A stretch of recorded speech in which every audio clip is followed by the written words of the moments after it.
22শে শ্রাবণ। রবীন্দ্রনাথের ৭২তম তিরোধান দিবসের অনুষ্ঠানে আসবেন মুখ্যমন্ত্রী। ঠিক ছিল আগেই। এলেন, ঘুরে দেখলেন ঠাকুরবাড়ি, উদ্বোধন করলেন রথীন্দ্রনাথ ঠাকুর ঐতিহ্য সংরক্ষণাগার। তবে চমক রাখলেন মঞ্চে উঠে। শ্রাবণের অবিরাম ধারাপাতের দিনেই 22শে শ্রাবণের জোড়াসাঁকো মমতা কণ্ঠে শুনল রবীন্দ্রনাথের বর্ষার গান।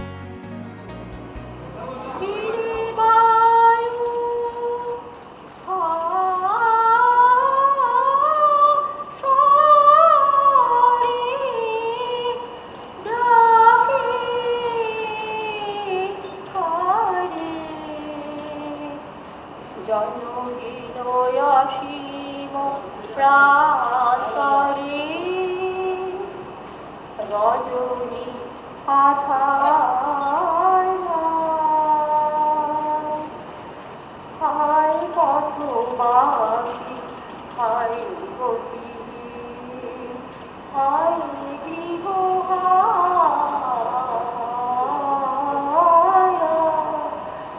ঝড়ো ঝড়ো বইছে বাড়ি ধারা ঝড়ো ঝড়ো বইছে বাড়ি ধারা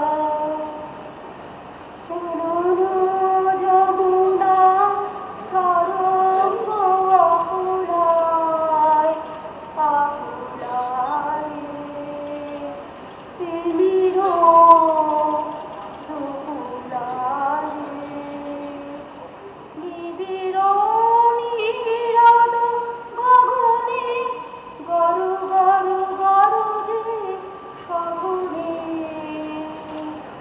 চঞ্চলা চপলা চমকে নাহি শশী তারা হায় পথবাসী হায় গতি হায় গৃহ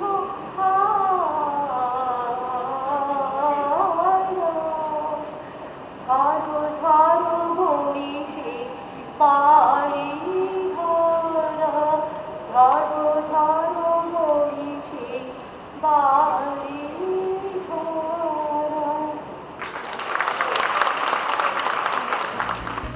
এদিন মুখ্যমন্ত্রী জানান, রবীন্দ্র সদন চত্বর লাগোয়া এলাকা নিয়ে একটি ইউনিক কালচারাল হাব তৈরি করার পরিকল্পনার কথা। জোড়াসাঁকো ঠাকুরবাড়ি সংস্কারের জন্য বিশ্ববিদ্যালয়ের উপাচার্যকে প্রয়োজনীয় নির্দেশও দিলেন মুখ্যমন্ত্রী। ক্যামেরায় রাজু রানার সঙ্গে সোমরাজ বন্দ্যোপাধ্যায়ের রিপোর্ট, নিউজ টাইম।